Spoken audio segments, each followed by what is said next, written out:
Bom dia, senhores. Havendo quórum número legal, declaro aberta a reunião extraordinária do Egrégio Colégio de Procuradores de Justiça, realizada neste dia 28 de março de 2012, às 9 horas.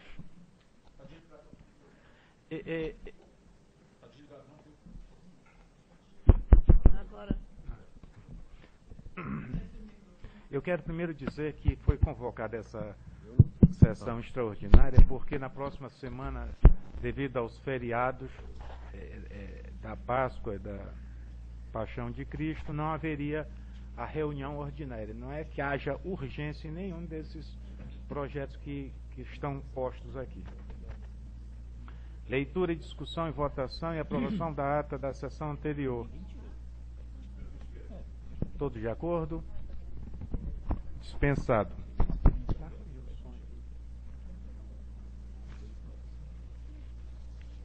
Leitura, expediente e comunicação do presidente. Não há. Comunicação dos membros. Doutora Jussara, com a palavra. Eminentes colegas procuradores, muito bom dia. Eminente presidente, órgão colegiado. Na reunião passada, eu insistentemente falei aqui que a gente não pode estar mudando a nossa lei complementar toque de caixa. Que a lei complementar na Assembleia Legislativa ela é votada em 2 sessões.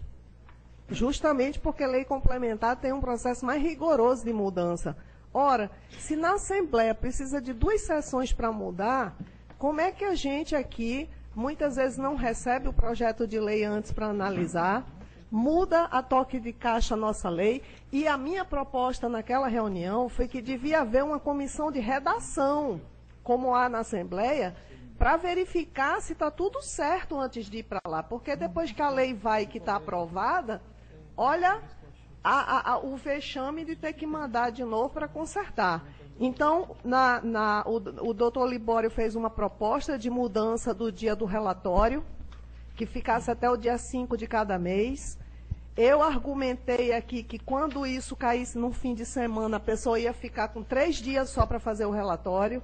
A minha proposta foi até o 5º dia útil de cada mês. A minha proposta foi aprovada. Eu acabei de conferir com a Ionara agora, a resolução saiu certa até o 5º dia, e a lei foi errada para a Assembleia e foi votada errada. E aí chega lá no gabinete, eu não sei se vocês prestaram atenção, mas mandaram para o nosso gabinete cópia da lei. E a lei foi com a proposta original, que era não com o que a gente votou aqui.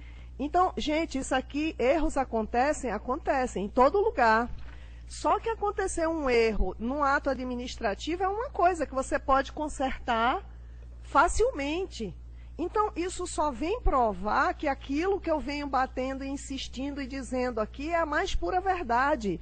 Lei complementar e a nossa lei, a gente não pode estar mudando toda hora de qualquer jeito, sem ter uma comissão para analisar o projeto, sem a gente receber esse projeto antes para analisar.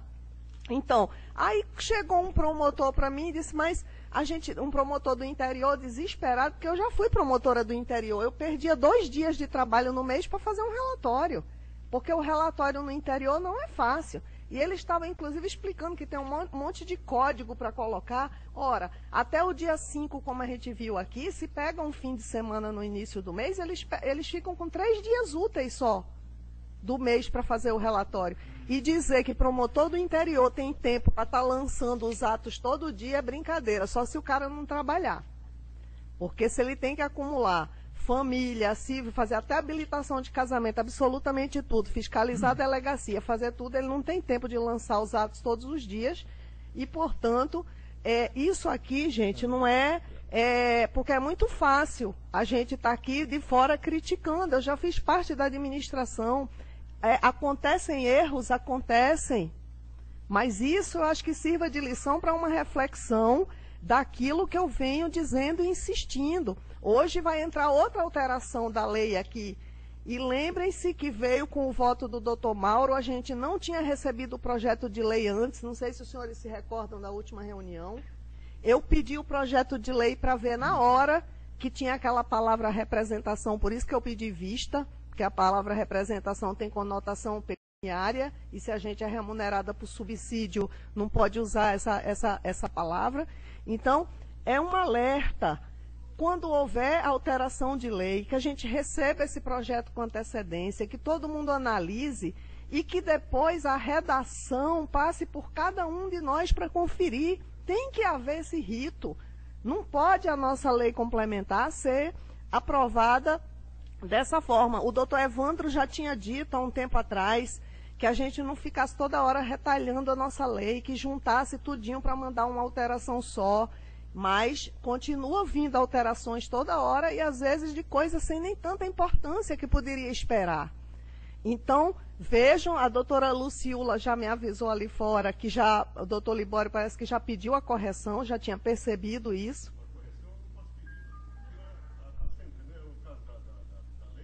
É.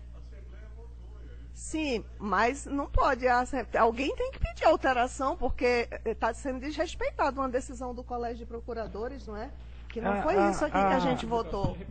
Exatamente. O que houve aí deve ter havido um equívoco na própria Assembleia, porque o que foi remetido daqui para lá foi a resolução que foi aprovada aqui. E que a senhora mesmo falou que está correta. Se houve, nós vamos averiguar o que houve. E se houve, mas o projeto de lei, a exposição de motivos não deve ter sido trocada, porque o que eles fazem... Pois é. Porque a Assembleia foi trocado, não tem que olhar a resolução do MP. Foi trocado. Né? Eles olham exatamente, doutora. Foi trocado a parte que, após a resolução que alterou. Eu acredito, eu estou supondo, que eles tenham visto a primeira que inicia o processo, que é aquela original. A proposta original, sem a alteração que foi feita. Mas não tinha ido ainda não, Excelência. É só uma questão de republicação. Não tinha, quando foi submetido ao Colégio de Procuradores, não tinha ido ainda para a Assembleia. Não, então, doutora, com certeza foi para a Assembleia entendendo. A exposição de motivos e a proposta original. Vai o processo completo. Eu acredito que eles tenham visto só o inicial, sem a alteração que foi feita posteriormente.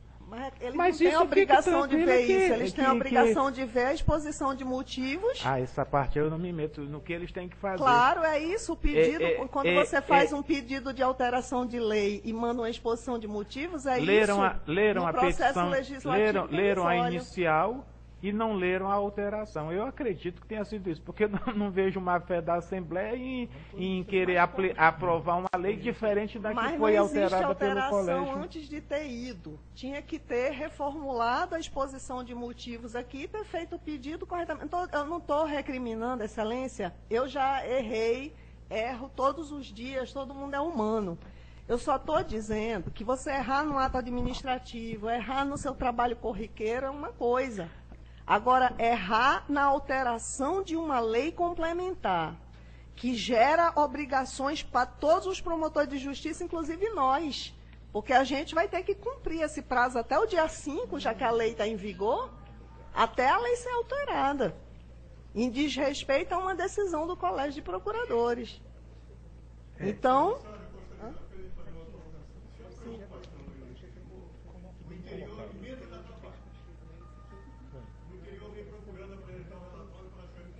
Mas, Excelência, só um minutinho. Um minutinho. Vossa Excelência está cogitando que não seja consertado isso, não, né? Eu estou dizendo que esse não é o argumento.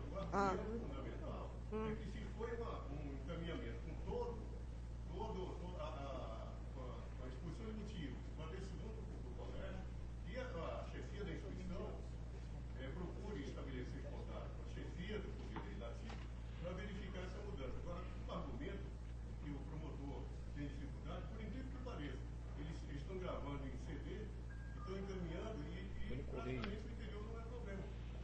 Onde tem problema de internet, tem sim. O correio de São Gabriel para Caieiro, né, Pé? Não chega nunca em 3 dias. Né? Mas, de qualquer jeito, Excelência, eu já fui promotora do interior e o correio não chegava em 3 dias aqui, não.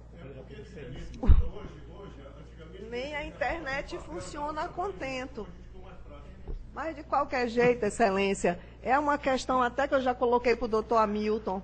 A segunda Câmara Civil, e a doutora Suzete sabe disso, é a única que tem 4 desembargadores. São 4 desembargadores mandando processo para a gente. Enquanto todas as outras câmaras só tem 3, na nossa tem 4, não é isso, doutora Suzana? Então... praticamente 80% ou 90% no final do mês estão aqui. E eles chegam e entregam em CD. Então, nós, eles já trazem pronto. Agora, que deva haver essa modificação em razão... Senhor presidente, pela ordem. Pois não, com a palavra, doutor. Olha, eu não estive presente à última reunião, que estava afastado legalmente, mas me parece que a discussão que está sendo levantada aqui, ela é absolutamente dispensável, uma vez que todos esses assuntos já foram motivo aqui de discussão e de aprovação. O que está se discutindo E o desrespeito a uma decisão do colégio, a gente informa para quem? Não, mas não é desrespeito, doutora. Desrespeito. Só um minuto, doutor. Eu quero que a senhora saiba que não houve da parte da Procuradoria-Geral nenhum desrespeito à decisão do colegiado. Até porque eu votei também pela alteração, doutora.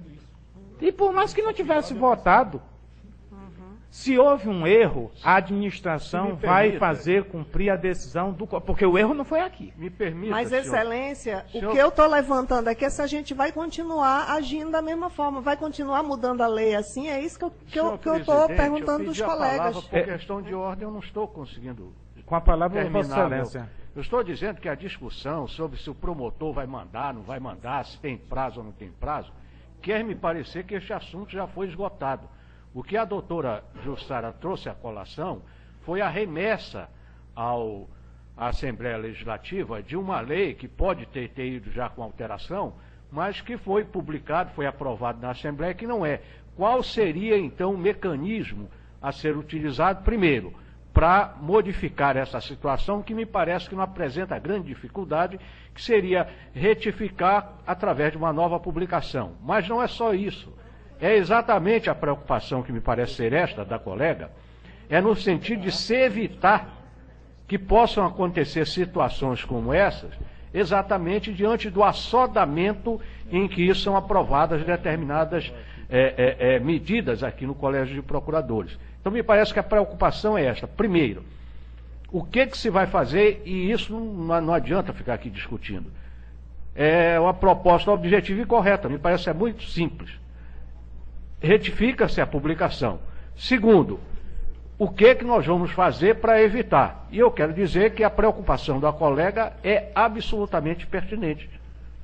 Então, agora, discutir se o promotor vai ter tempo, não tem tempo, nós vamos perder tempo aqui em cima de uma situação que já foi apreciada. Sim, sim. A questão é a seguinte, o colégio decidiu, remeteu para a Procuradoria-Geral uma resolução com a sua determinação e a Procuradoria-Geral encaminhou para a Assembleia. Se erro houve, eu acredito que não tenha sido aqui da Procuradoria. Nós vamos mandar o ofício para o presidente da Assembleia Legislativa pedindo o cumprimento da decisão. É isso que nos compete fazer. Não vejo que nós podemos entrar... Eu creio que vai ter que mandar outra proposta, porque eles não seguem resolução, eles seguem a exposição de motivo e o pedido que vai daqui. Se o pedido não foi alterado, tem que ser feito um novo pedido e alterar a lei de novo. Senhor presidente, rapidamente. Doutor Publicário. Já não vou mais ter considerações sobre essa questão de a gente estar votando a lei por partes, que já foi objeto de muita discussão aqui, até de desentendimentos. Não quero nem tomar mais esse tema por enquanto. A questão parece que é simples, mas pode não ser, né? Se foi só um problema de publicação errada, republica. Mas eu temo que, se formos ler a ata da votação, na Assembleia, eles tenham votado exatamente o erro. Aí não é um problema de publicação, é submeter de novo, mandar novamente a mensagem, para que eles votem de novo e corrijam, porque aí senão haverá uma fraude. Se eles votaram de uma coisa e dizer que é republicação e republicar é fraude. Na verdade, tem que tomar um cuidado. E eu só peço o seguinte, que a gente lembre que pela nossa legislação orgânica, pelo artigo 26, parágrafo 2º, inciso 5, compete ao Subprocurador-Geral de Justiça para Assuntos Administrativos elaborar minutas de anteprojeto de lei sobre matéria de interesse do MP, acompanhando sua tramitação. Então, acompanhar sua tramitação é ir até lá, negociar, ver como é que está a situação, ver o que está voltando. Se tiver um acompanhamento, retira antes de votar, troca, sai de lá quando tiver tudo ok, que já vai entrar em pauta assim. Eu só quero também alertar para que a gente faça com que cada um no seu espaço, no seu pedaço, cumpra as suas atribuições. Faremos chegar isso ao subprocurador administrativo. Mais alguém? Doutora Maria José Nazaré. Vossa Excelência com a palavra. Bem, bom dia a todos. Duas coisas. Sobre esse tema, eu acredito que uma das principais coisas que tem que ser levada em consideração, como bem enfatizou o doutor Carlos, é o desrespeito ao que foi aprovado aqui nesse órgão colegiado. E como fazer para que isso não venha a acontecer e ocasionar maiores danos. Que hoje foi essa situação do relatório. Amanhã ou depois pode ser alguma coisa com uma relevância maior, mais grave, que possa vir a prejudicar, inclusive, a instituição nas suas atividades.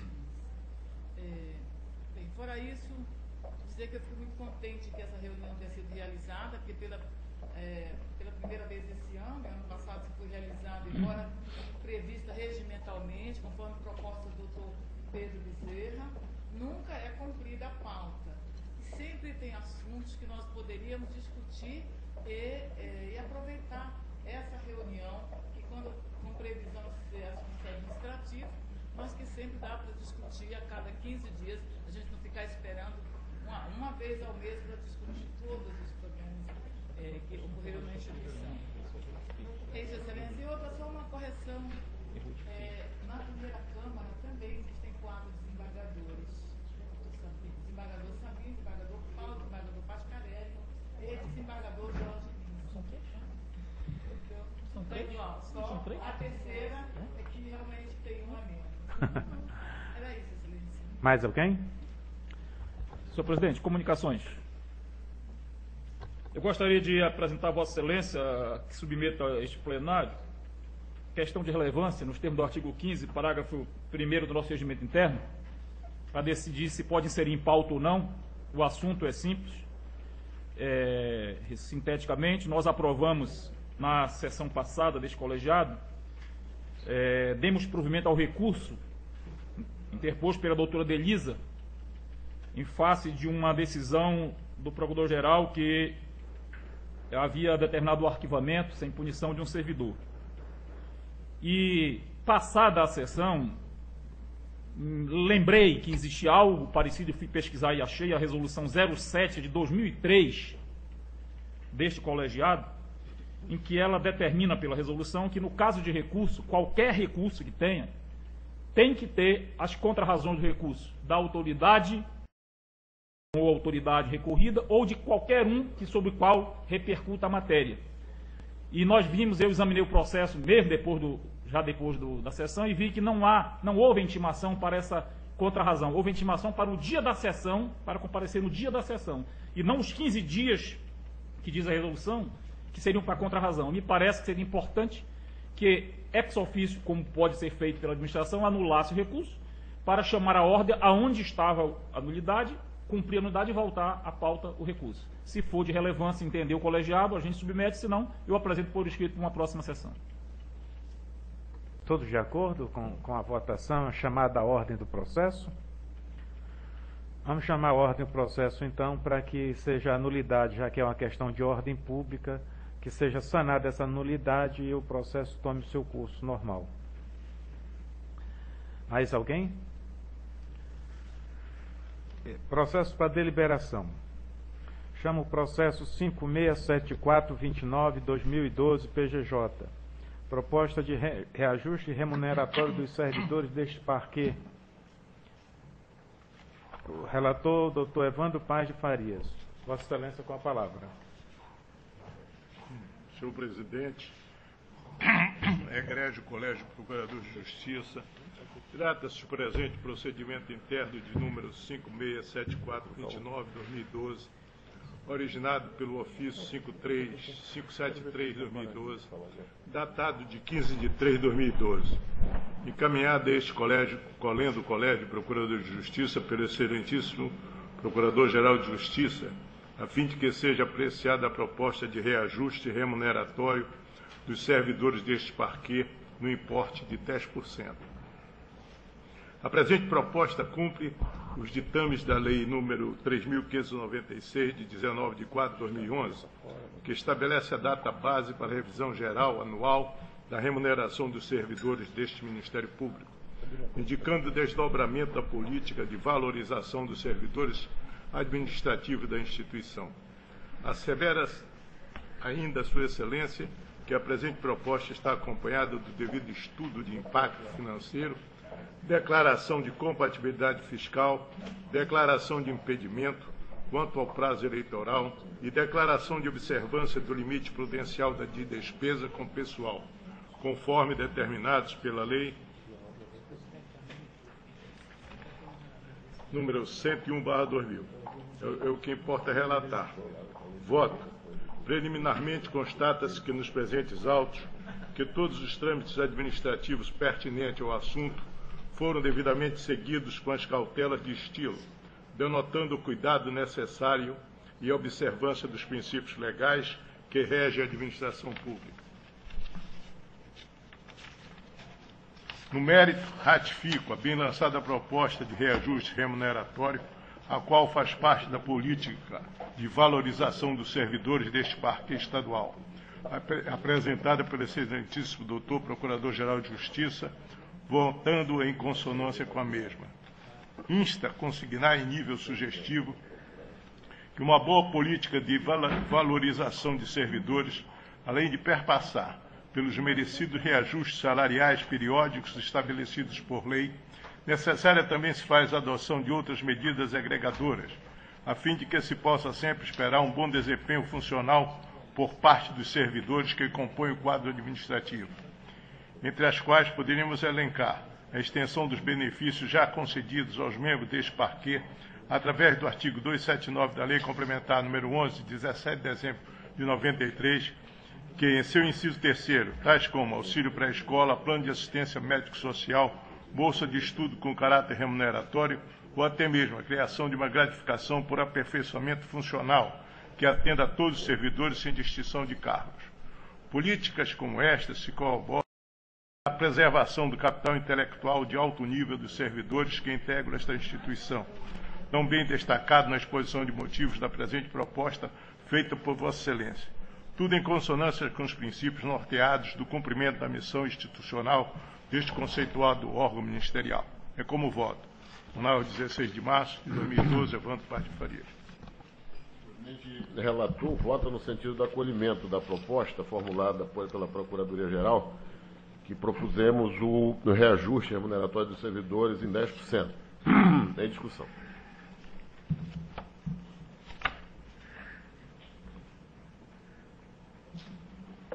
Em votação. Por unanimidade, aprovado a proposta de reajuste remuneratório dos vencimentos do parquê, que recebeu relatoria favorável do eminente doutor Evandro Paz de Farias, acolhida a unanimidade dos membros do Ministério Público. O próximo processo recebe o número 539398 de 2011. É uma proposta que cuida da retroatividade da remuneração dos promotores de justiça substitutos, igualando aos promotores de justiça de entrância inicial. Já foi aprovado por esse colegiado aqui a majoração, o ajustamento, que eu chamei de ajustamento, já que não se tratava de reajuste, era um ajuste, para dar tratamento remuneratório idêntico dos promotores de justiça substitutos com os promotores de justiça de entrância inicial. E aí, senhores procuradores, como isso foi aprovado no dia 6 de dezembro, nós entendemos que ser justo, que seja retroativo a dezembro do ano passado esse ajuste de remuneração. Na ocasião, eu tentei fazer isso, mas não era possível, já que os senhores não tinham autorizado esse tratamento remuneratório com retroativo a dezembro. Então, mandamos fazer o estudo do impacto, o reflexo disso, e enviamos novamente para esse colegiado, visando a autorização desse sodalício para que pudéssemos enviar para a Assembleia Legislativa. Agora, contemplando, não se trata mais do ajuste de remuneração, apenas o aspecto da retroatividade, a dezembro do ano passado, já que foi aprovado por esse colegiado no dia 6. E concedo a palavra ao eminente doutor Alberto Nunes Lopes, que é o relator do processo. Excelentíssimo senhor Procurador-Geral de Justiça, eminentes procuradores de Justiça. O parecer está ajuizado da seguinte forma. Trata-se de procedimento interno destinado à análise de proposta de retroatividade dos efeitos do artigo 272-A da Lei Complementar 093/11, incluído pela Lei Complementar 97 de 2012, que iguala a remuneração do promotor de justiça substituto à do promotor de justiça de entrância inicial. Em despacho de folhas 33, o excelentíssimo Procurador-Geral de Justiça, constatando que não houve a previsão de efeitos retroativos a dezembro de 2011, época da aprovação do projeto de lei pelo Colégio de Procuradores de Justiça, determinou o envio dos autos à Diretoria de Planejamento para elaboração de estudo de impacto financeiro. As folhas 34 e 37 consta estudo de impacto financeiro e orçamentário sobre a proposta de acréscimo do artigo 272-A à Lei Complementar 1193, contemplando a retroação dos efeitos do mês de dezembro ao mês de dezembro de 2011. Em análise preliminar, o excelentíssimo Procurador-Geral de Justiça encaminhou os presentes autos ao Colégio de Procuradores de Justiça para apreciação, ponderando que o escopo da nova norma, qual seja, de valorizar e melhorar a situação funcional dos novos promotores de justiça, não é totalmente observado sem a previsão de retroação dos seus efeitos, considerando a necessidade de minimizar o gravame histórico gerado pela discrepância remuneratória antes existente. Na data de 15 de março do corrente ano, os presentes autos foram distribuídos a esta Procuradoria. É o relatório da análise da previsão constitucional, conforme o artigo 127, parágrafo 2º da Constituição Federal, é assegurada ao Ministério Público a autonomia funcional e administrativa, podendo propor ao Poder Legislativo a política remuneratória de seus cargos, a saber, Ministério Público, a instituição permanente, é essencial à função jurisdicional do Estado, incumbindo-lhe a defesa da ordem jurídica, do regime democrático e dos interesses sociais individuais. O parágrafo 2º dita o seguinte: ao Ministério Público é assegurada a autonomia funcional e administrativa, podendo, observado o disposto no artigo 169, propor ao Poder Legislativo a criação e extinção de seus cargos e serviços auxiliares, provendo-os por concurso público de provas ou de provas e títulos, a política remuneratória e os planos de carreira, além de explorar sua organização e funcionamento. Com efeito, a legitimidade do Parque Amazonense é constitucionalmente válida, visto que se trata de projeto de lei complementar para dispor sobre a política remuneratória de seus membros, de conformidade com o artigo 127, parágrafo 2º da Carta Magna. Em relação à técnica legislativa, a proposição atende aos requisitos formais, parágrafo 1 do artigo 69 da Constituição Federal de 88, determinados pela Lei Complementar 95/98, que dispõe sobre a elaboração, a redação, a alteração e a consolidação das leis, na medida em que se trata de projeto de lei complementar para alterar dispositivo de lei complementar. Com relação ao aspecto orçamentário, artigo 169, Constituição de 88, tem-se que a proposta de retroatividade é constitucional, uma vez que, de acordo com o estudo de impacto orçamentário e financeiro apresentado pela Diretoria de Planejamento desta Procuradoria-Geral de Justiça, a substantiva previsão para correção dos subsídios foi de 4,8% de aumento sobre o valor atual, considerando... que é PL mesmo? Não sei. Ela botou aqui um PL que eu não me lembro. Hã? Projeto de lei. Tá bom. Então, 2097 para 2012. E 5% para 2013-2014, página 35. Estou encerrando, já peço mais um pouco. Ademais, pelo demonstrativo financeiro e orçamentário, que instrui os presentes autos, verifica-se que o projeto de lei está de conformidade com o disposto no artigo 19 da Lei de Responsabilidade Fiscal, no que tange ao limite de despesa com pessoal, para fins disposto no artigo 69 da Constituição de 88. Isto posto, não havendo infringência de matéria constitucional, bem como não havendo desatenção quanto aos princípios da previsão orçamentária, o parecer é favorável à remessa do ora projeto de lei para a tramitação regular junto à Assembleia Legislativa do Estado do Amazonas. É um parecer datado de 22 de março de 12 e por mim assinado à mercê de vossa apreciação desse egrégio colégio. Tenho dito. Pois não, Excelência. O eminente relator, ele inclina-se pela aprovação da matéria, como já lhes disse, trata-se de apenas da retroação. Essa vantagem que já foi beneficiada, a partir desse mês já foi conferida aos promotores de justiça de entrância inicial e substitutos com a mesma remuneração dos promotores de entrância inicial. O relator vota no sentido do acolhimento da propositura. Em discussão, matéria, com a palavra a doutora Jussara.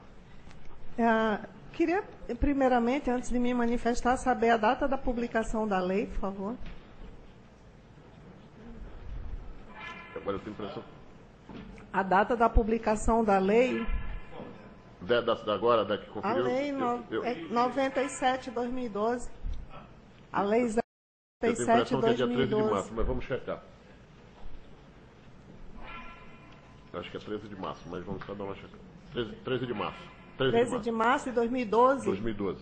Então, eu já antecipo meu voto pela impossibilidade jurídica do pedido, porque se o texto da lei não tem uma disposição transitória e não fala no final que os seus efeitos retroagem, é impossível você dar efeito retroativo a uma lei, ainda mais com efeitos financeiros, se o próprio texto da lei não contempla isso. É uma questão até do plano de validade das leis, que ela só vale a partir da sua publicação para frente.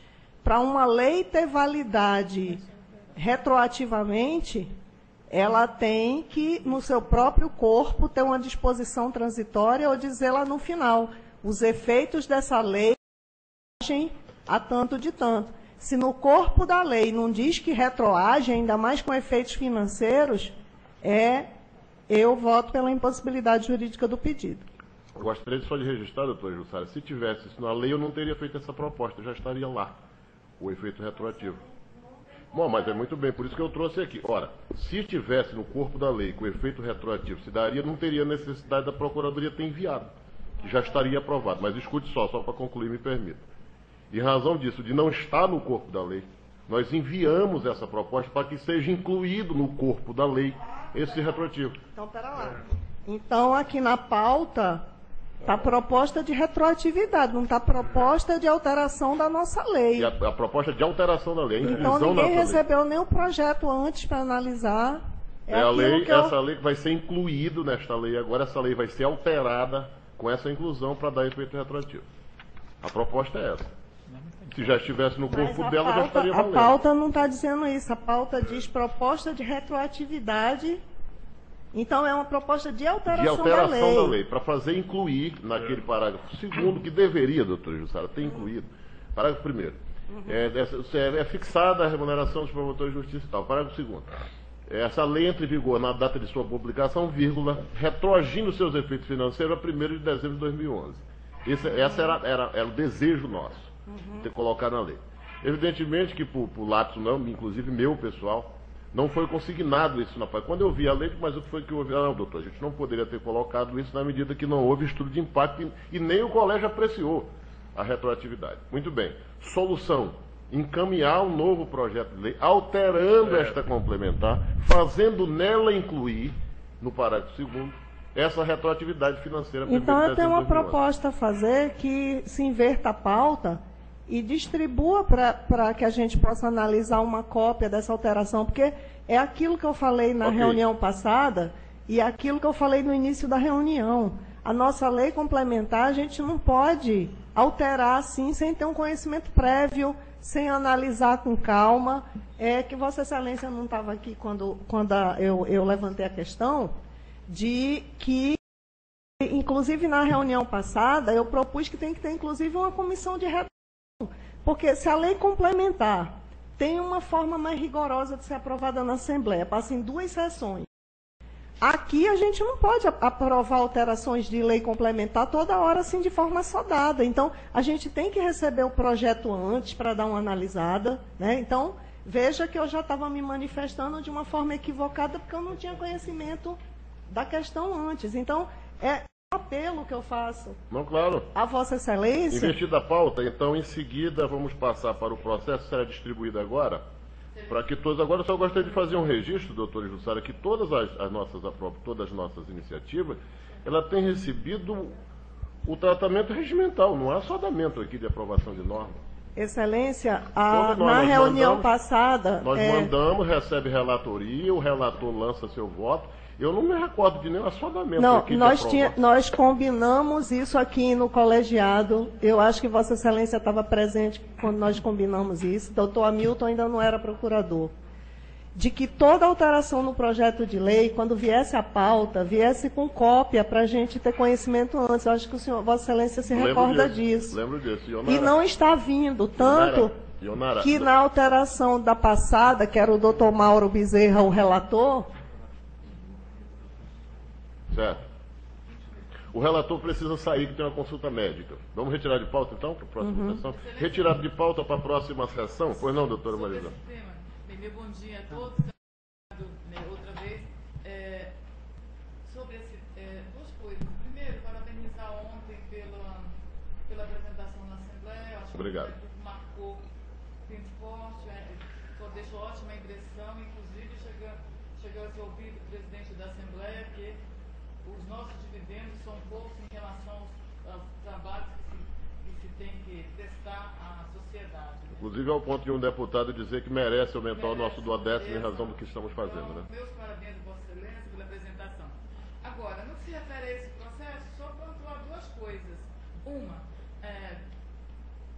assuntos tão importantes como a alteração da nossa lei, bem poderia já ser utilizado, a intranet já está se utilizando há um mês dentro do Conselho. Perfeito. Então, por que não encaminhar para cada um dos gabinetes com antecedência, Ok. se até as atas de reunião desse colégio passam não sei quantas vezes pela revisão de todos, aí eu concordo com a doutora Jussara, por que não um anteprojeto de lei, já que nós não temos comissão de normatização nem nada, para que cada um verifique, acrescente seu ponto, dê sua colaboração ali. Segundo, Acolhido, Excelência. Será feito a partir de agora, doutor Ministro, vamos fazer isso. Antes da distribuição, quando se mandar para o relator, se mandar para todos os membros, desde a iniciativa do procurador, todo o caderno processual, qual é a evolução, se for matéria financeira, o estudo do impacto, de modo que todos os membros do colegiado possam ter, e se for o caso depois de lançado o voto do relator, também esse voto já seja enviado para todos os membros. Exato. Que no dia da sessão seja apenas, inclusive, uma discussão, né, amena, na medida que já está amadurecido, previamente estudado. Tá certo, doutora? Deferido. Pois não, pode continuar. Só mais um ponto.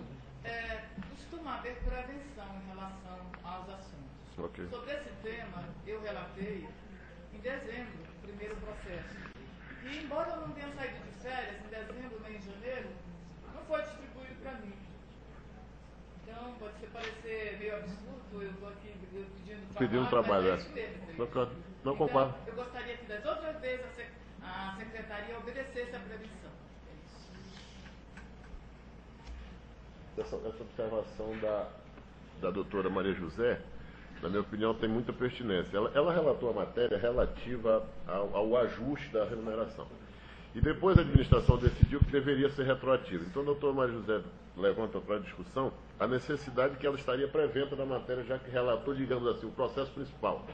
E, portanto, ela teria que ser a relatora da matéria, já que se tratava agora apenas de um fragmento dessa mesma norma, que a alteração maior já tinha sido feita. Eu concordo integralmente com a doutora Maria José e vamos obedecer isso nas próximas distribuições.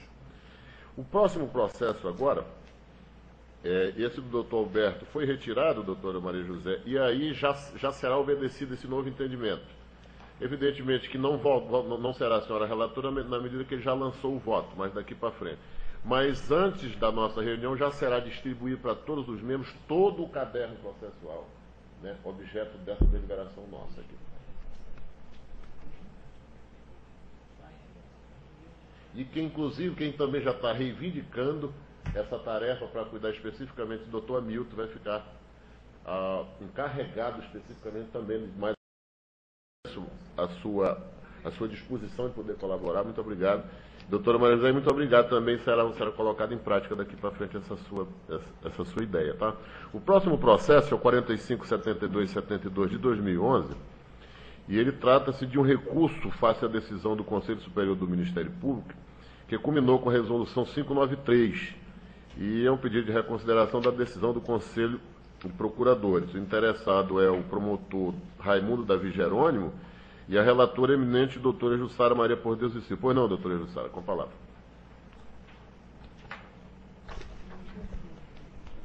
Bom, excelências, o voto é bem simples, que é um pedido de reconsideração de uma decisão deste colegiado de justiça que culminou com a resolução 032 de 2011. Então, trata-se de pedido de reconsideração da decisão do Egrégio Colégio de Procurador de Justiça do Estado do Amazonas, que culminou com a resolução 03211 CPJ, na qual se conheceu e negou-se provimento ao recurso interposto pelo excelentíssimo senhor promotor de justiça, Dr. Raimundo Davi Jerônimo, para manter a pena de suspensão aplicada nos autos do processo administrativo instaurado pela portaria 217/2011 PGJ, pelas razões expostas no voto da eminente relatora. Em voto exarado, as folhas 15563, opinei pelo improvimento do recurso contra a decisão do Conselho Superior do Ministério Público do Estado do Amazonas, que, concluindo o processo administrativo disciplinar em face do excelentíssimo senhor promotor de justiça, Dr. Raimundo Davi Jerônimo, pugnou pela instauração de procedimento investigatório criminal e aplicou pena de suspensão pelo período de 60 dias, com a sugestão de conversão da pena em multa. Conclusos novamente os autos a esta relatora, preliminarmente manifesto-me pelo não conhecimento do presente pedido pela falta de previsão legal. E aí eu explico, antes de concluir o meu voto, que com relação ao Conselho Superior, existe previsão legal de pedido de reconsideração. Entretanto, com relação a este colegiado, o Colégio de Procuradores, não existe previsão legal de pedido de reconsideração de suas próprias decisões, até porque é o órgão máximo da instituição. E, então, em preliminar, eu voto pelo não conhecimento. No mérito, pelo princípio da eventualidade, caso vossas excelências entendam que pelo princípio da ampla defesa, etc., possa ser acatado esse pedido de reconsideração, caso entenda pelo seu acolhimento, considerando que as razões apresentadas no pedido de reconsideração são as mesmas apresentadas por ocasião do recurso mencionado, que já foi votado aqui, manifesto-me no sentido de ratificação do meu voto de folhas 155 e 153. É como voto. A eminente relatora, ela defende em preliminar o não conhecimento do tema em razão da falta de acobertamento normativo. Então, vamos julgar, vamos colocar em discussão, seguindo a deliberação, essa preliminar, que se acolhida essa preliminar da eminente relatora, não se discute mais o mérito, já que ela é uma prejudicial do tempo. Então, em discussão, essa inclinação da relatora pelo não acolhimento, e liminarmente para fulminar o pedido formulado pelo eminente promotor de justiça. Em discussão, com voto com a relatora, a unanimidade dos votos, no sentido de acolher a preliminar. Todos impedidos, perfeito. Registrado que todos os membros do Conselho estão impedidos. Agora, por falta de acobertamento legal, já que o Colégio de Procuradores não pode rever, seria o mérito, né? Mas ela inclina-se pela preliminar no sentido do não conhecimento. O quarto processo também recebe a relatoria da eminente procuradora, da doutora Jussara Maria por Deus e Silva, e é uma proposta de alteração da redação do artigo 24 da nossa lei. O interessado é o Ministério Público, o relator originário era o doutor Mauro Roberto Veras Bezerra, a doutora Jussara pediu vista da matéria que está trazendo hoje. Eu gostaria, doutora Jussara, só com a sua permissão, de apenas informar ao colegiado que trata-se essa matéria de uma propositura do Procurador-Geral, iniciativa nossa, no sentido de conferir ao Procurador-Geral o tratamento protocolar de chefe de poder. E não se trata de nenhuma vaidade deste Procurador-Geral.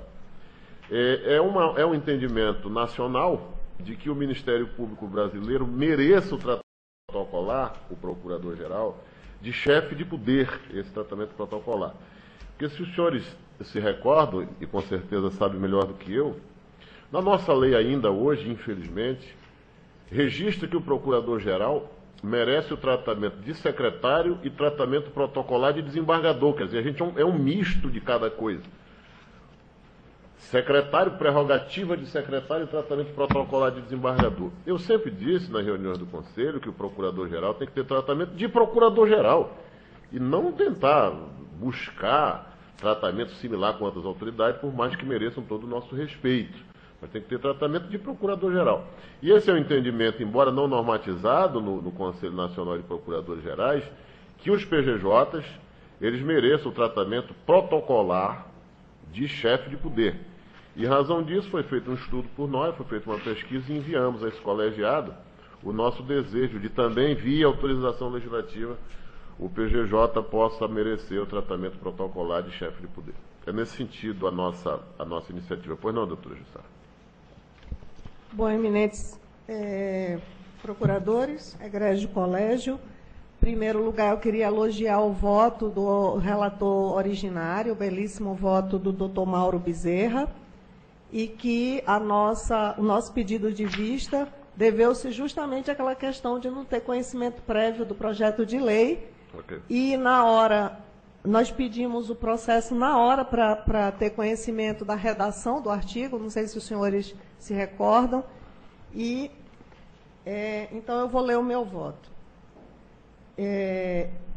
Trata-se de proposta de alteração da redação do artigo 24 da Lei Orgânica do Ministério Público do Estado do Amazonas, acompanhada da devida exposição de motivos. O eminente relator apresentou belo e fundamentado voto, as folhas 6, 14, concordando com a proposta nos termos apresentados. Pedido de vista em face da discordância da redação do dispositivo, especialmente na utilização da palavra, abre aspas, representação, fecha aspas. É o sucinto relatório, passo a emitir o voto.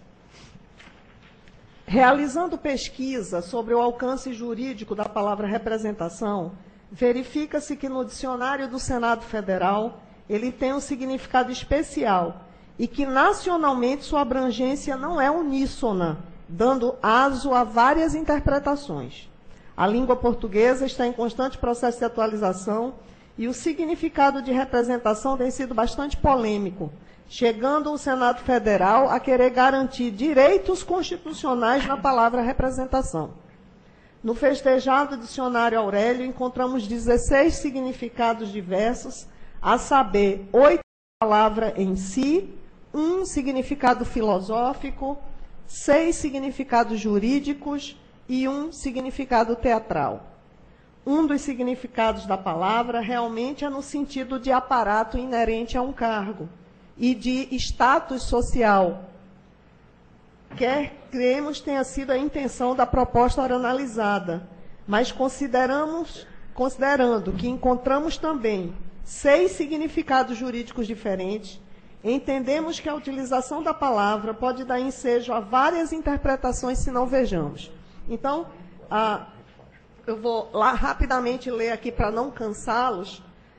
A substituição de um herdeiro falecido, posição jurídica de um pai ou tutor, delegação de poderes conferidos pelo povo. Não vou ler tudo para não cansar Vossas Excelências. Contrato remunerado firmado entre 2 comerciantes, direito que cabe ao cidadão de se dirigir aos poderes públicos para reclamar, pedido que a vítima de certos delitos ou seus representantes legais formula. Já em busca textos legais que utilizam essa palavra, encontramos, por vezes, a utilização da palavra representação no sentido da expressão, aspas, verba de representação. Ora, utilizava verba de representação, ora ele suprime a palavra verba e utiliza só representação, querendo significar verba de representação. Ou seja, a técnica da redação legislativa, suprimindo a palavra, aspas, verba, e usando a palavra, aspas, representação, no sentido de verba de representação. Desse modo, para evitar interpretações equivocadas, o voto é no sentido da aprovação do brilhante voto do relator, dos fundamentos do voto do relator, apenas com essa modificação na redação originalmente proposta do dispositivo que se quer alterar, retirando a palavra representação e substituindo por outra, que tenha significado menos polêmico e uníssono. Como sugestão, apresentamos a substituição pela palavra status. Então, a redação ficaria o Procurador-Geral de Justiça com prerrogativas e status de chefe de poder, tomará posse e entrará em exercício em sessão pública e solene do Colégio de Procuradores de Justiça. É como vota, Excelências. Obrigado, Excelência. A eminente procuradora vota no sentido do acolhimento da propositura apenas com alteração. Eu gostaria de ler para os eminentes procuradores o artigo 24, a redação originária que nós estamos propondo a alteração. Diz o seguinte, o 24 da nossa lei: o Procurador-Geral de Justiça, com honras e tratamento dos desembargadores do Tribunal de Justiça e prerrogativas de secretário de Estado, tomará posse e entrará em exercício em sessão pública e solene do Colégio de Procuradores. A proposta da doutora Jussara ficará em que sentido, doutora Jussara? O Procurador-Geral de Justiça, vírgula, continue, com status... Prerrogativas continuam, apenas substituiria a palavra representação pela palavra status. Não, mas veja só como é que está a redação da nossa lei. A nossa lei diz: o Procurador-Geral de Justiça, com honras e tratamento dos desembargadores do Tribunal de Justiça e prerrogativa de secretário de Estado, tomará posse. Então, nessa sua alteração, como é que vai ficar esse texto? Vai ficar a nova redação, como é que ficará? Eu aproveitei a redação proposta por Vossa Excelência, certo, apenas retirando a palavra representação. Então, leia, por favor, como é que ficará a redação final. Eu acabei de ler, mas eu leio de novo. Certo, muito obrigado. O Procurador-Geral de Justiça, mas o doutor Caio levantou uma preocupação agora, que eu fiquei agora... Com prerrogativa e status de chefe de poder, tomará posse e entrará em exercício em sessão pública e solene do Colégio de Procuradores. E o doutor Caio acaba de lembrar aqui que o desembargador tem prerrogativa de foro. A minha preocupação é com a polissemia, né? Nós vimos ainda agora que a doutora Jussara fez uma pesquisa no dicionário e viu que representação tem diversos significados. E a questão da prerrogativa também é polissêmico, né? Por exemplo, alguém pode entender que o processo, o crime contra um procurador-geral vai ter que se dar agora numa instância onde se dá do governador, onde se dá do desembargador, presidente do tribunal, vai lá para o STJ. Né? Ou então, já querer arguir inconstitucionalidade da nossa lei, perfeito, no que diz respeito na palavra prerrogativa. Eu só estou preocupado com a polissemia do sentido. Mas eu concordo integralmente com a preocupação de Vossa Excelência e não só concordo com a pertinência. Porque nós estaríamos dizendo aqui que o Procurador-Geral tem prerrogativa de chefe, quando não tem. No texto originário ele diz que tem prerrogativa de secretário de Estado e tem. E nós estaríamos dizendo que ele tem quando na verdade não tem, nessa hipótese. Então eu acho que a gente poderia colocar só o tratamento protocolar. O tratamento protocolar de chefe de poder, que seria melhor. Até porque, com relação às nossas prerrogativas, nós temos, inclusive na Constituição Federal, Constituição Estadual, nós temos nossas prerrogativas. Na nossa lei, eu sugiro ao colegiado que se colocasse apenas o tratamento protocolar. E não diga respeito à questão de prerrogativa, que já temos a Constituição que cuida disso. Tá certo? Então ficaria de... Certo? Pode. Com a compreensão dos senhores procuradores, a gente aguarda já para receber a redação definitiva. Tratamento protocolar de chefe de poder. Só isso. Porque, com relação às prerrogativas, nós já temos. Enquanto a doutora Jussara manda o seu gabinete para fazer o ajuste, eu gostaria de é claro, antes de, não vou encerrar ainda, que está em curso essa votação, mas agradecer de alguns procuradores que compareceram ontem lá, na Assembleia Legislativa. Evidentemente que os outros colegas não puderam comparecer, mas dizer-lhes que foi muito interessante para o Ministério Público essa estada lá, ao ponto de alguns deputados registrarem, tipo o deputado Marcos Rota, dizer que é parlamentar há 14 anos e nunca tinha visto o Ministério Público comparecer. E eu lhes disse que se tratava de um cumprimento da lei, que a nossa lei, no artigo 29, diz que convocado comparecerá no mês de março, né? Vi aqui onde é que caiu o inciso, eu acho que é mais aqui. Para apresentar relatórios perante a Assembleia. E o próprio presidente da Assembleia desconhecia esse comando. Ele dizendo para mim, olha, procurador, eu também, eu acho que seria até dever nosso, qual é o inciso? Inciso 39.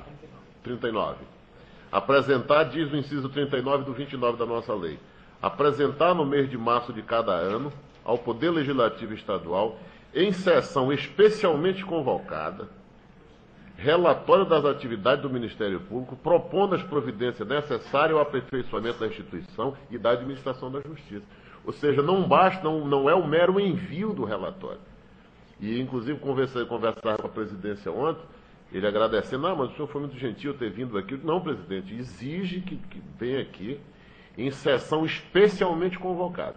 E até depois nós discutimos, claro, a gente pode ampliar a discussão aqui, que a impressão que eu tenho, que a lei fala aqui em março, apresentar no mês de março, porque a posse do PGJ era em fevereiro, a nossa eleição era em fevereiro.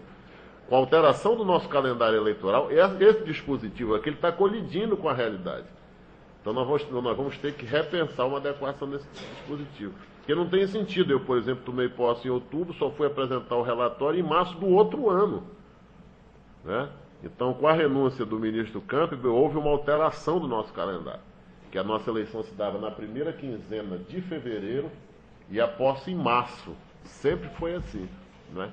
E aí depois, com o afastamento do ministro, nós tivemos que alterar o nosso calendário. Consequentemente, a lei ficou colidindo com essa realidade. Ou seja, nós vamos fiz essa ponderação também ao presidente e também até ampliei. Eu achava que a gente só viria em março, que antigamente também a atividade parlamentar só começava em março. Os governadores tomavam posse, inclusive, de 15 de março, a eleição era 15 de novembro. Então, daí a necessidade que a gente vai ter que fazer esse ajuste. Mas, na minha opinião, claro, elogio de boca própria Vitor Pérez, mas eu acho que foi interessante a nossa estada lá. A doutora Jussara viu a manifestação do deputado, por exemplo, o deputado Marcelo Ramos, dizendo que o recurso da Assembleia é mais do que eles precisam e que o do Ministério Público é desproporcional. Inclusive foi até aplaudido, evidentemente que foi a Lucila que puxou essas palmas naquele momento, foi até aplaudido, mas foi um pensamento muito positivo para a nossa instituição. Falamos da necessidade que temos do crescimento, da nossa expansão, da ampliação da nossa rede física. Eu quero lhes dizer que foi muito positivo. E gostaria também de merecer a atenção dos colegas que pudessem ler o relatório, até para a gente discutir os números ali apresentados.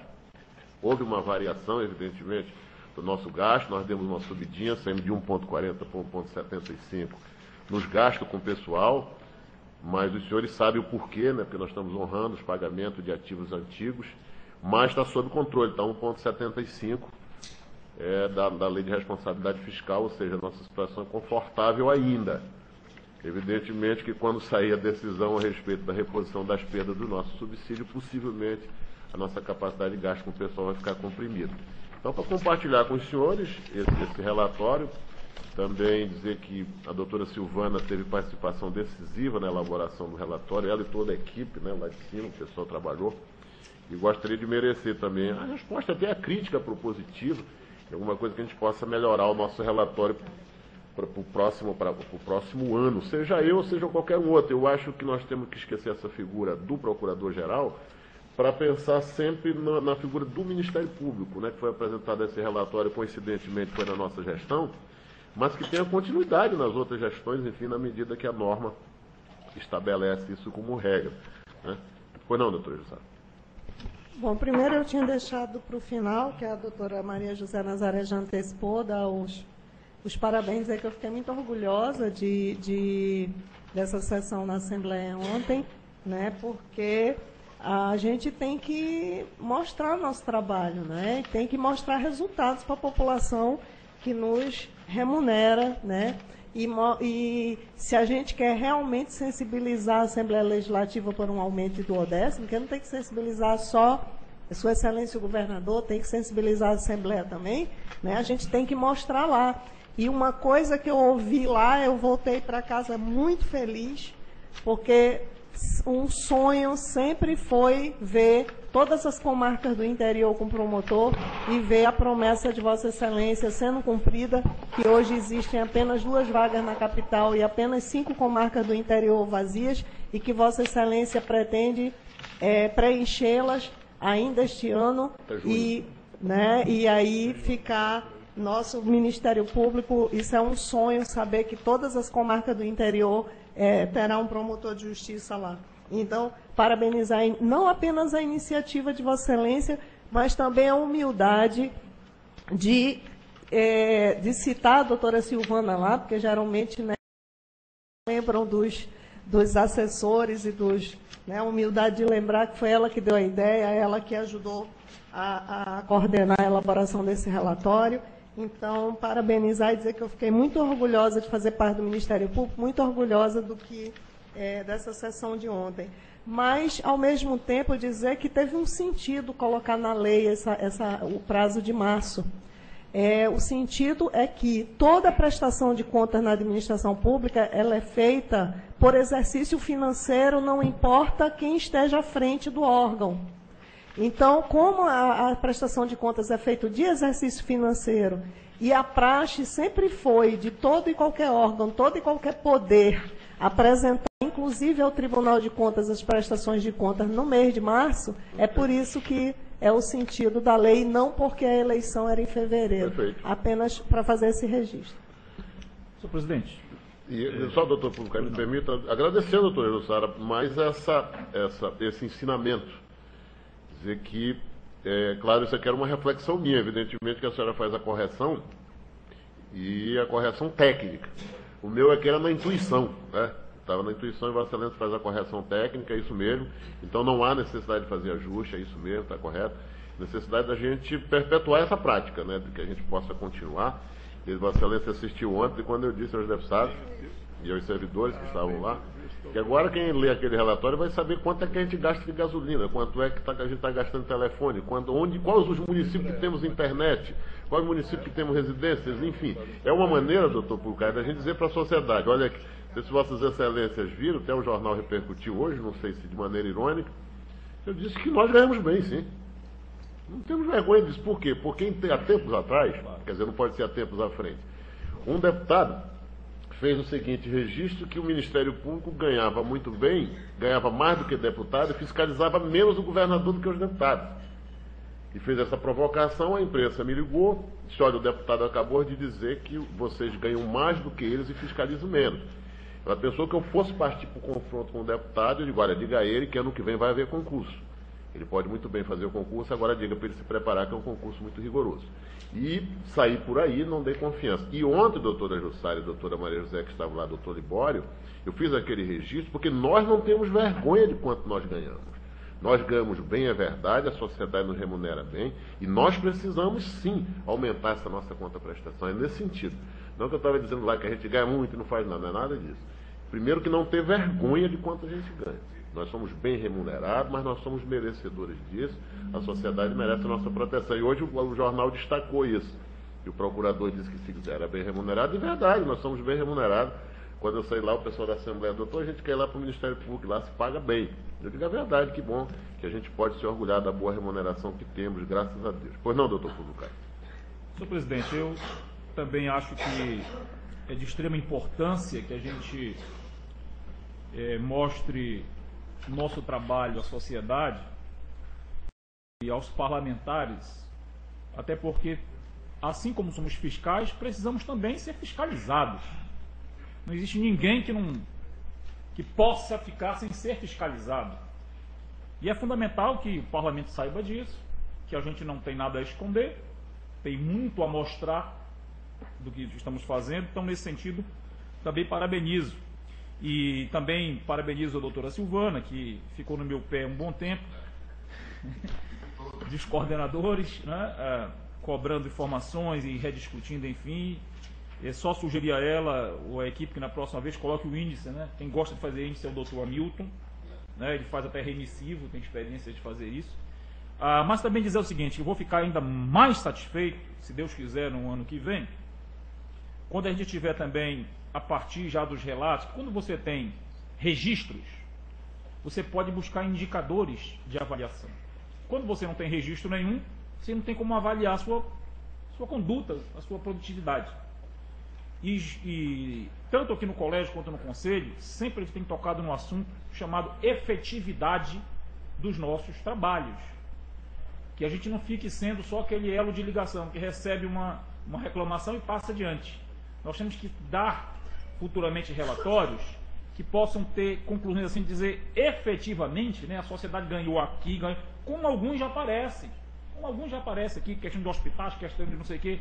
É isso que tem que crescer. Mas para isso a gente precisa aprimorar internamente os nossos mecanismos administrativos de gestão.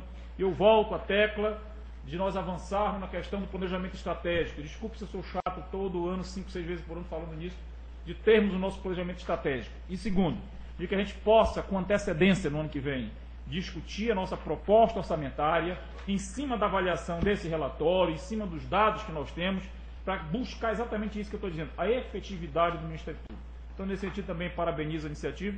Dizer que ontem, inclusive, não fui, eu estava aqui neste plenário mesmo, aqui, reunido com várias secretarias e órgãos, discutindo a questão do dia 18 de maio, que é o Dia Estadual de Combate à Violência e à Exploração Sexual Infanto-Juvenil, e faremos uma grande atividade com várias parcerias.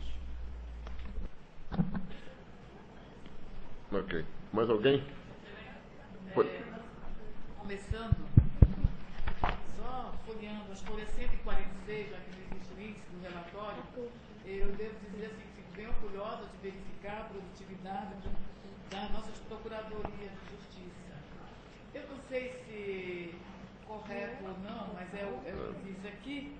Doutora, o sumário é singelo, não é aquele ideal, né? O sumário nas Isso, então aqui página 14.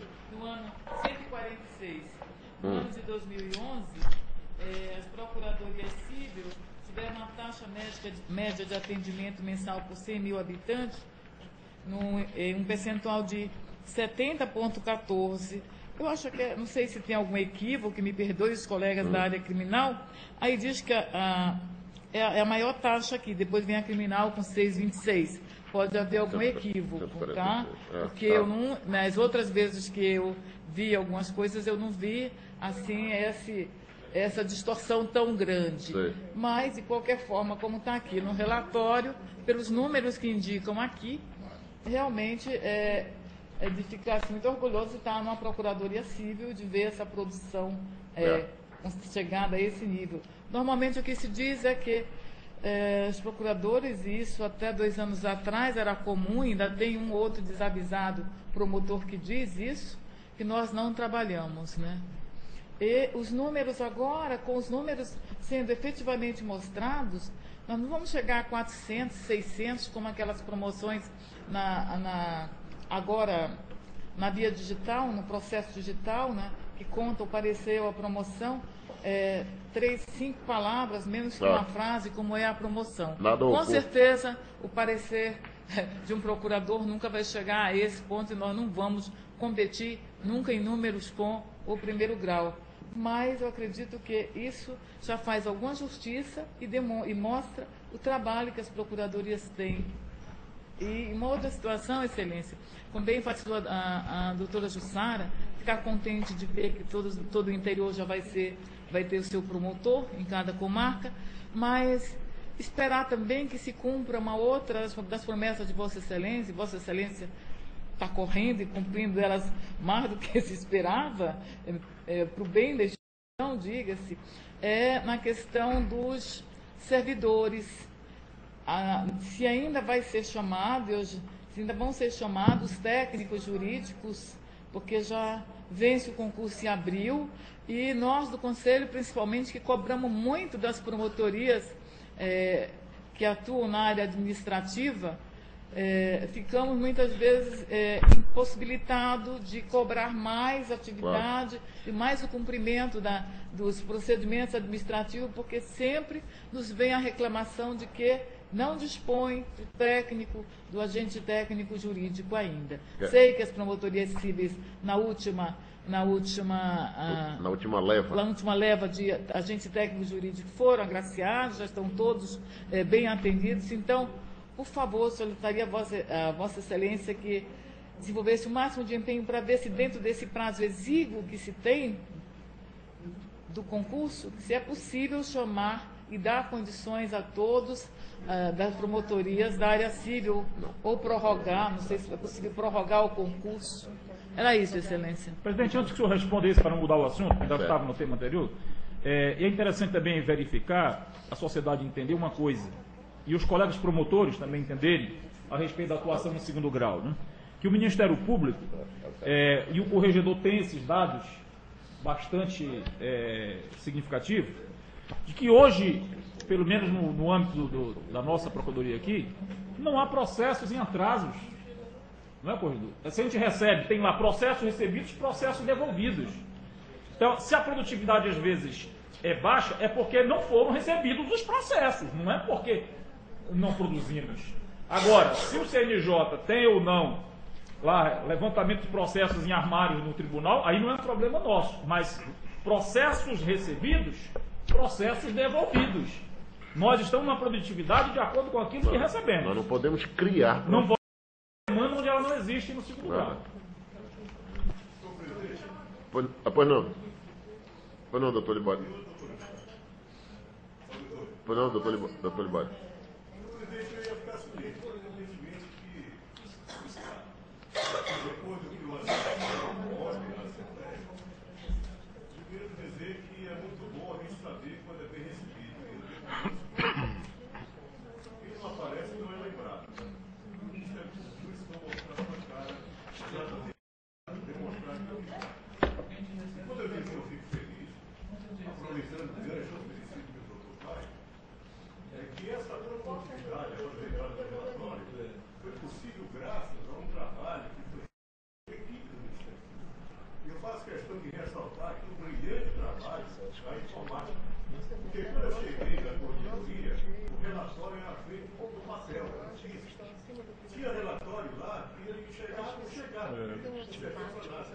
Não se sabia quem produzia, exatamente pela dificuldade que tinha.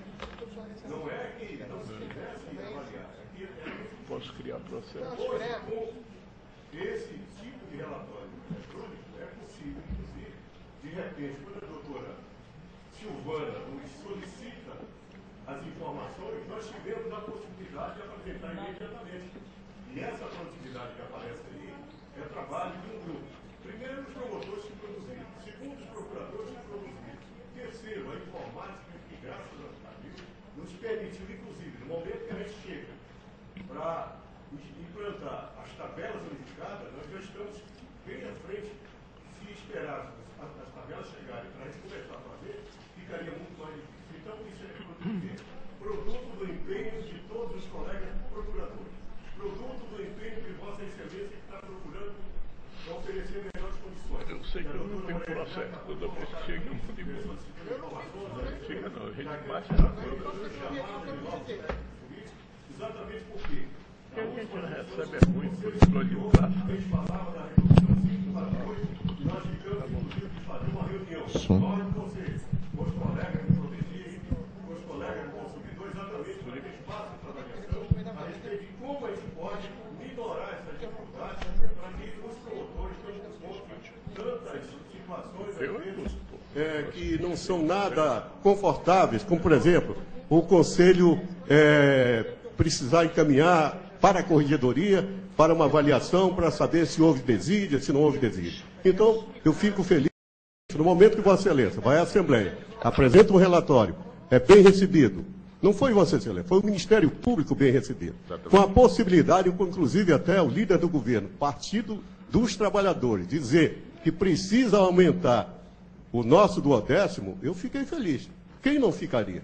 Então, parabéns a Vossa Excelência, parabéns aos procuradores que contribuíram, parabéns aos promotores, parabéns ao Ministério Público. Obrigado, presidente. É só para responder a doutora Maria José. Doutora Maria José, nós convocamos 35, compareceram 19. Fizemos a votação, 16 nas criminais, um para a família, para a infância, que só dois para a infância, e um foi para a corregedoria. Nós fizemos uma nova convocação e aí nós estamos aguardando a apresentação de documentos para tomar posse. Nós estamos acelerando exatamente por isso. Agora, doutora Maria José, está havendo um complicador. É que o nosso salário está deixando de ser atrativo. Com certeza, Excelência. Eu sinto isso. Então, aquilo que no passado nós estávamos à frente, o Ministério Público era a vanguarda, estávamos à frente da questão remuneratória, em torno de R$6.000, hoje estamos em compasso com a realidade. Tem gente que já como, não, eu não vou. Ou, alguns outros assumem em seguida, deixam o Ministério Público. Então, essa questão remuneratória terá que ser objeto de discussão no futuro, de modo que a gente possa estimular, ter nos nossos quadros, pessoas qualificadas de forma duradoura. Porque senão eles chegam, e nós que temos a ideia de fazer concurso para assessores jurídicos para o interior, você não imagina a dificuldade que vai ser. Oferecer R$6.000 para alguém para ficar no interior, quando aqui na capital hoje já temos cargos comissionados em alguns segmentos em torno de R$14.000. Excelência, o caso bem fático disso são os procuradores que têm seus assessores como cargo comissionado, que não utilizam os técnicos judiciários que são concursados da casa. Todos nós temos sentido perdas em seguida, porque 6.000 e pouco, enquanto que se comparar com um assessor, um dos 7 ou 9 assessores que compõem o gabinete do desembargador, né? O assessor-chefe chega a 14.000 e o assessor de juiz do Tribunal de Justiça, da última vez que eu fiz a pesquisa, chega na faixa de 11.500. Então, efetivamente, nós vamos continuar, se não equipararmos a média do mercado na mesma área jurídica, a perder bons auxiliares, bons servidores, bons assessores. Exatamente. Presidente, inclusive, presidente, o senhor não estava numa sessão que o doutor Hamilton presidia, em que ele falava da ideia de no futuro, nós estruturarmos um gabinete, de verdade, gabinete para procuradores de justiça. Né?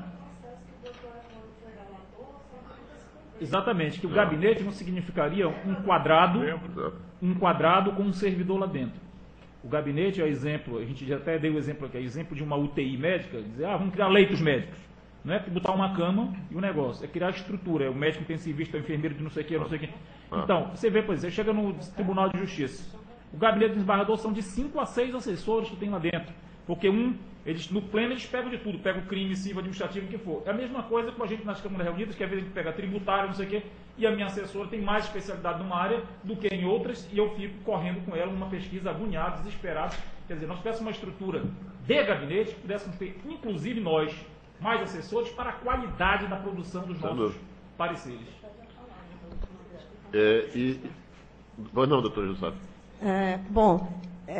Nem era isso que eu ia falar, mas eu vou acrescentar isso aí também. O doutor Evandro foi relator de um processo aqui no colégio, onde foi aprovado que se fizesse uma estrutura idêntica, né? Porque alguns procuradores tinham mais servidores, outros não tinham nenhum, né? E outros tinham mais ou menos. Então, que se adotasse a mesma... Uns tinham motorista, outros não tinham.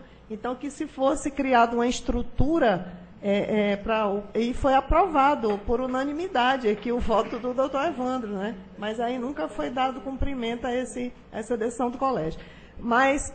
Pois é, doutor, só nessa mesma linha para dizer que eu concordo integralmente que temos que ter os gabinetes, independentemente da figura, inclusive a do promotor também. Tem que ter o gabinete do promotor de justiça, com o assessor, com o técnico de apoio, eventualmente, de modo que seja um gabinete não orientado pela eventual relação que se tem com a chefia. Se você é amigo, vai ter um motorista. Se não é amigo, não tem um motorista. O carro serve para 2. Se você é amigo, o carro serve só para você, enfim. Teria que ser orientado pela impessoalidade, orientado pelo critério técnico. Quando se faz estudo para implantação, para instalação de promotorias, e nós estamos em fase de fazer esse estudo, o que se analisa? O impacto financeiro de um promotor de justiça, de um assessor jurídico, de um estagiário, de um agente de apoio. Quando nós autorizamos aqui, não é, doutor Evandro, a instalação de uma promotoria, tá levantado todos esses dados financeiros, do assessor jurídico, do agente de apoio, do estagiário, enfim, do gabinete do procurador. Eu, por exemplo, claro que não se trata aqui de discutir detalhes, eu nunca tive servidor de apoio no meu gabinete, sempre tive só o assessor jurídico, enfim. Mas tem que haver essa impessoalidade, tem que haver essa uniformidade. O gabinete é do procurador, gabinete do procurador. E o doutor Emílio sempre defendeu essa ideia, claro, mas vamos ver a quantas anda esse processo aqui que já foi aprovado pelo colegiado. Evidentemente que isso importa, e em custo, importa em planejamento para que a gente possa fazer isso, inclusive espaço físico. Porque hoje nós não temos como acomodar num gabinete, doutor Fulvio Caio, num gabinete de um procurador, essa estrutura, essa mobília humana, vamos chamar de mobília humana. O técnico, a agente de apoio, o estagiário, enfim. Nós não temos como acomodar. Os nossos gabinetes são improvisados, não é? São melhores do que os dos promotores, são. Uma vez, até na época da campanha, alguém tentando desqualificar me disse: não, mas eu não posso votar no Chicão, porque o Chicão diz que promotor tem gabinete e promotor tem sala. Esse era o argumento para não votar em mim. Que eu teria dito isso, eu disse na brincadeira, certa vez: pô, o promotor tem sala e o gabinete que não tem nem toalete, como é que pode ser gabinete aquilo? É um negócio de improviso. Essas salas que temos são melhores do que as dos promotores, é verdade, mas longe de ser um gabinete à altura da dignidade do membro do Ministério Público. Então, nós estamos muito longe. Evidentemente que estamos muito acima da... Quem conhece a doutora Jussara veio agora do interior, embora essa promotoria seja nova, que vai ser inaugurada agora lá, né? Foi Tefé que a senhora foi, né? Não, foi Borba. Foi Borba, então conheceu bem. Tem alguns colegas aqui que conhecem a situação da nossa promotoria lá em Maués. A nossa promotoria de Maués, nossa promotoria, aquele prédio nosso lá de Manacapuru, é uma tragédia, aquele prédio lá.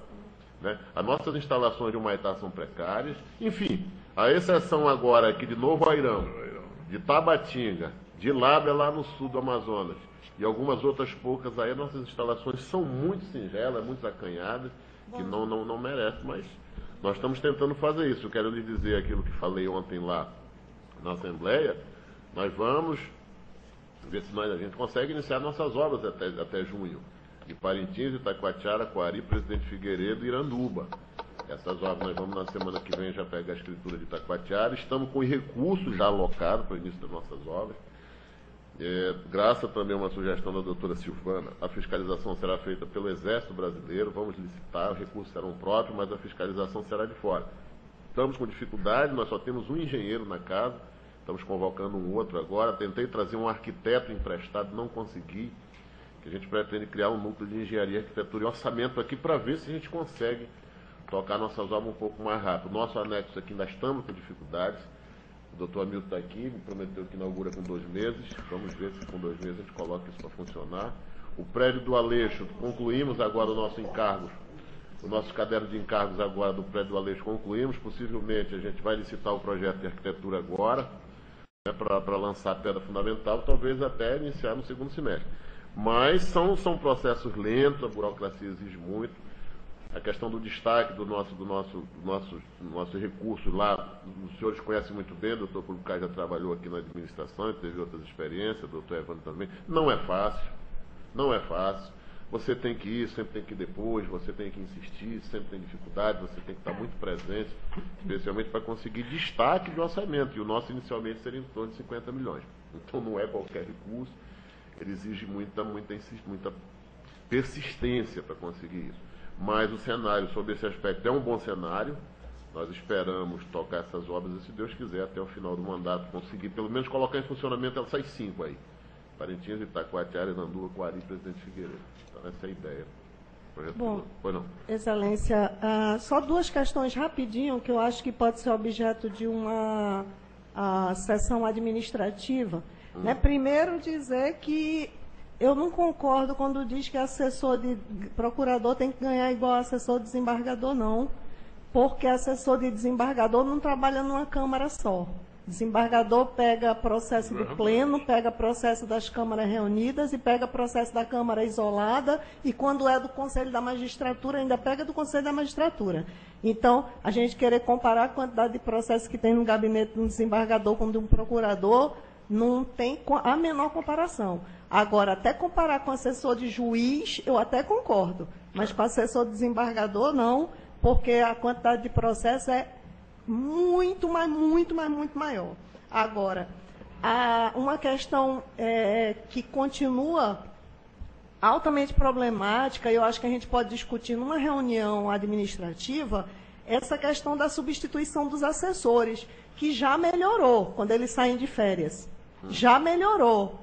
Mas, todavia, como o pagamento só é depois de 30 dias, e geralmente eles só tiram férias 30 dias, não resolveu o problema.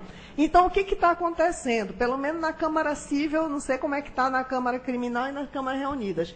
Quando o assessor sai de férias, ele tem que arranjar uma colega, se combinar com a colega e dizer, olha, minha amiga, agravo de instrumento e habeas corpus eu faço, porque é urgente, um prazo de 10 dias, o outro 48 horas. Mas a apelação, que o prazo é 30 dias, sinto muito que eu não vou receber nada mesmo por estar lhe substituindo, já que o pagamento é só depois de 30 dias, eu não vou fazer. E acumula o trabalho, quer dizer, a pessoa sai de férias, quando volta, tem aquela montanha de trabalho. Então, eu já estou avisando que eu vou tirar férias junto com a minha assessora e o gabinete vai ficar fechado.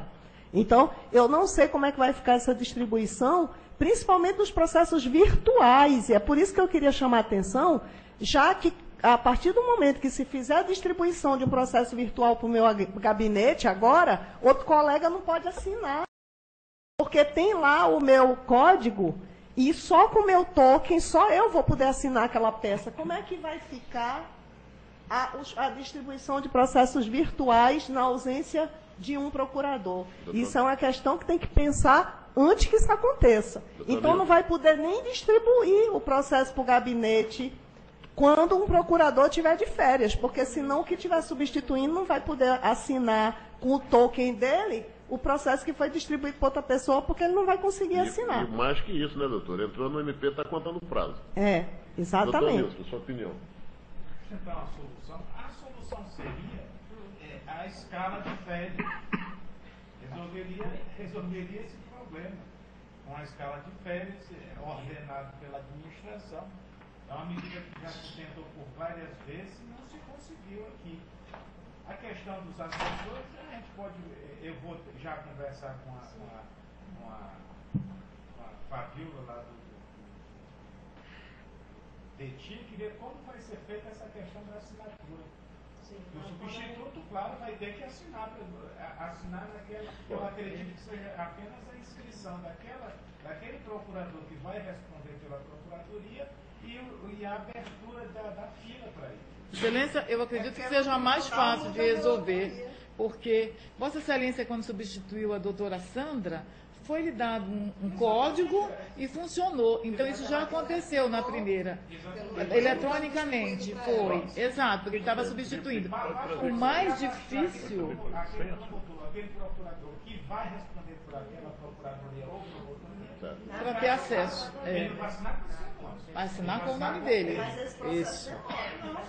Não demora. Agora... Meu nome estava errado, demorou um tempão para voltar. O que não tem previsão, viu, Excelência? O que não tem previsão é a substituição.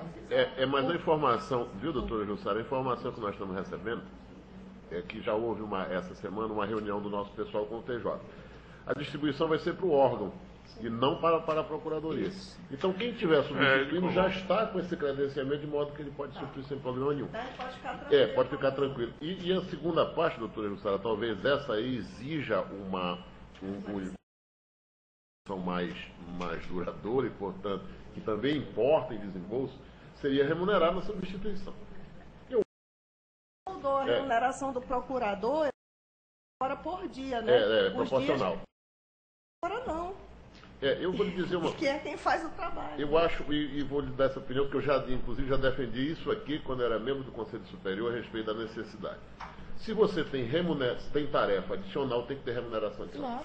Claro, eu acho que a equação é simples. Trabalho de escravo. Eu sou assessor da doutora Jussara e estou acumulando a procuradoria da doutora Jussara e também a da doutora Maria José, que está de férias. Evidentemente que eu tenho que receber pelo esse meu trabalho e pela outra. Sem dúvida. Agora, por que eu sou obrigado a trabalhar 30 dias gratuitamente e só posso receber... Não, mas eles estão longe do teto. Os assessores. Os assessores. Ó, e por que eu só posso receber?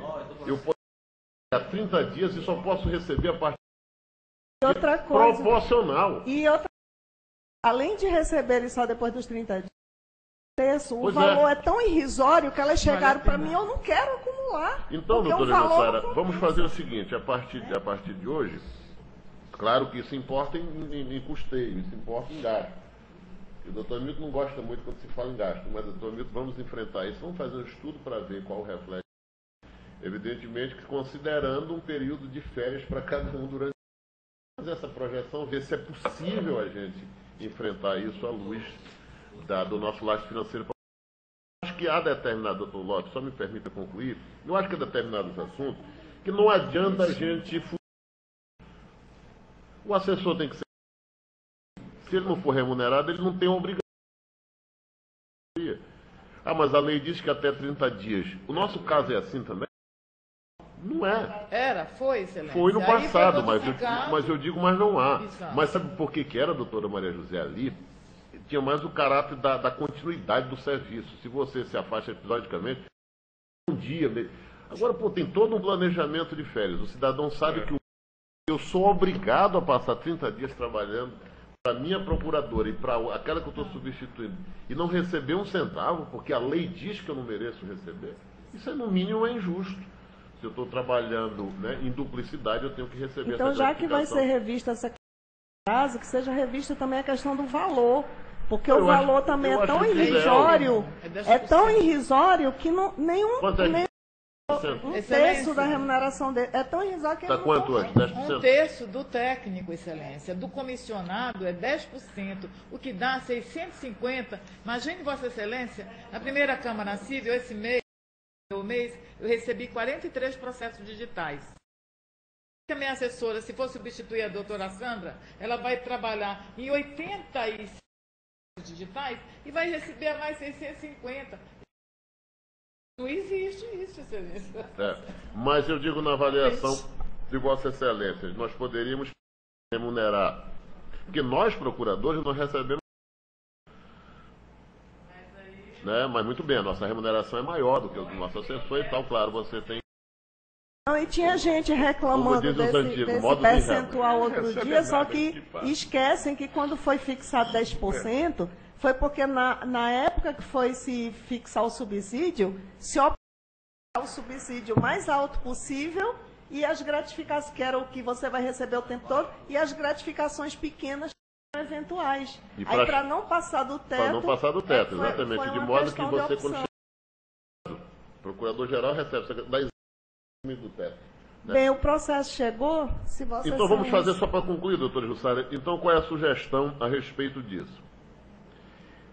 E a gente poderia já deflagrar um estudo? Vamos fazer o seguinte, vamos fazer um estudo e colocar cenários. 1/3, 10%, para a gente ver, normalmente a gente faz aqui, reabre a discussão para ver a que conclusão que a gente chega, mas estabelecendo cenários dentro de uma possibilidade de desenvolvimento. Faz 10%, 20%, 30%. E quanto isso vai importar no final do ano, né? Pois não, Excelência? A mesma situação, eu acho que é em relação a que trabalho do Conselho. Entendeu? Isso foi sugestão sua. Exatamente. E não remunerada a assessora que trabalha no Conselho. Nunca vingou. A doutora Maria José defende a existência, inclusive, dos assessores do Conselho, qualquer que seja o conselheiro. A minha ideia inicial é que ela fosse temporária para o procurador conselheiro. Por exemplo, eu sou promotor, eu sou procurador, trabalho naturalmente no meu gabinete. Agora amanhã, eventualmente, me elejo membro do conselho, a minha assessora, meu assessor, eles vão trabalhar nos meus processos da minha procuradoria, mais no do conselho. E não recebe nenhum centavo por conta disso. O procurador recebe. Nós somos gratificados quando você... Não é essa tarefa. Então vamos colocar a possibilidade de fazer esse estudo global, incluir tudo isso e depois a gente apresenta a conta. Mas exatamente, porque já estaria ganhando por lá. Como é uma coisa que é cíclica, a cada 2 anos termina o mandato de um conselheiro e se reelegem outros, eu defendo ainda a posição que esses assessores ficariam lotados na Secretaria do Conselho, não foi isso que eu disse. sofreriam solução Não, de mas foi isso que eu continuidade. disse. Mas foi isso que eu disse, que o argumento da senhora ele é muito mais feliz, porque dá uma solução definitiva. Você é assessor do Conselho Superior, qualquer que seja o conselheiro que E esteja aí, lá. mais procuradores se candidatem. Porque do jeito que a coisa vai, daqui a próxima eleição não tem nenhum candidato. Pois é, depois a gente de técnico jurídico para emprestar. Pois não, doutor. Presidente, posso fazer mais um apelo? Já fiz na sessão passada com o doutor Hamilton na presidência. Retomemos as sessões administrativas, onde a gente pode examinar sessões interessantíssimas sobre o melhoramento institucional. Vamos retomar as reuniões administrativas? Vamos dizer que elas deixaram de acontecer por falta de... mas doutor Ionara? Elas deixaram de acontecer... do melhoramento dos gabinetes. Exatamente. Elas deixaram de acontecer por falta de pauta, doutora Ionara. Doutor não tem pauta. Não pois tem agora pauta. Quem faz a pauta? Sugestões. Eu acho que a gente poderia criar uma disciplina mínima. Então a gente vai... É possível de fazer uma pauta agora. O ano todo. Na ordinária, sempre no que houver, ou nessas comunicações, sempre surge pauta para a próxima reunião. Mas eu acho que poderia aproveitar e fazer o destaque. Mas eu acho que poderia aproveitar para fazer o destaque. Bem a propósito, vai ficar convocado. Aí a Ionara já se encarrega, ou a Lucilda já se encarrega de direcionar isso. Porque deixou de acontecer por conta de falta de pauta. Eu sempre lembrava, Ionara, e aí nós vamos ter administrativo? Não tem pauta. Pois não, doutora Jussara, vamos lá para a gente. Bom, então o final ficou o seguinte. Vou ler só o último parágrafo como estava e ler o outro. Que altera a redação do 24, né? Sim, para evitar interpretações aqui no sentido da aprovação do brilhante, voto apenas com modificação na redação originalmente proposta do dispositivo, retira a representação e substituindo por outra que tenha